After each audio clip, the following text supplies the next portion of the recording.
Salut, tout simplement. Et oui, je sais, tu préfères que je t'appelle ma petite cacahuète sucrée, ma petite belette d'amour, mais c'est pas le style de la maison, donc on se contentera de salutations normales si tu le veux bien. Good afternoon. J'ai terminé The Haunting of Hill House, un roman d'horreur psychologique de Shirley Jackson qui a inspiré la série éponyme et plusieurs œuvres audiovisuelles. J'ai beaucoup apprécié la lecture et je t'en parle tout de suite. J'ai trouvé le récit palpitant et la manière d'aborder les thèmes psy intéressante. Ici, on suit Eleanor, une jeune femme solitaire et anxieuse invitée par le docteur Montague à séjourner à Hill House avec deux autres jeunes gens. Montague mène des travaux de recherche visant à prouver l'existence d'une activité paranormale dans le manoir. La demeure située dans un coin perdu en Angleterre serait hantée depuis près d'un siècle. Les habitants qui s'y succèdent connaissent des morts tragiques et mystérieuses. On se rend vite compte qu'Eleanor est fragile et instable. Elle développe une sorte d'obsession pour Hill House. Dans la série, on retrouve de nombreux passages du roman, mais cette fois vécus aussi par d'autres personnages.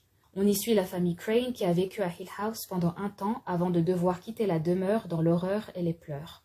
Entre souvenirs étranges et événements terrifiants inexpliqués, tous les membres de la famille Crane ont été affectés par la vie dans le manoir. Maintenant adultes et de nouveau réunis suite à une nouvelle tragédie qui frappe la famille, chacun combat ses démons et fuit les fantômes d'Hill House et peut-être d'ailleurs, je ne t'en dis pas plus. D'habitude, on préfère le livre au film ou bien la série. Eh bien, pour le coup, les deux œuvres sont très différentes. Tu peux donc les apprécier chacune dans leur contexte sans les comparer en permanence. Pour ma part, c'est cette distance entre les deux qui m'a fait encore plus apprécier la série et le travail des équipes qui ont bossé dessus et qui ont su exploiter au maximum les éléments du livre pour incorporer d'autres récits et ainsi parler d'autres troubles comme l'addiction ou la dépression, tout en se servant du surnaturel comme fil conducteur. Un travail vraiment impressionnant selon moi. Je n'ai pas vu les films inspirés de ce livre, mais à découvrir. En revanche, tu l'auras compris, la série m'a énormément plu. D'ailleurs, si tu souhaites une analyse sur l'ensemble des troubles psy traités, fais-le moi savoir, j'en ferai une vidéo plus détaillée si Dieu veut. En attendant, d'autres reco-lectures sont dispo sur mon profil, n'hésite pas à y piocher ce qui t'intéresse.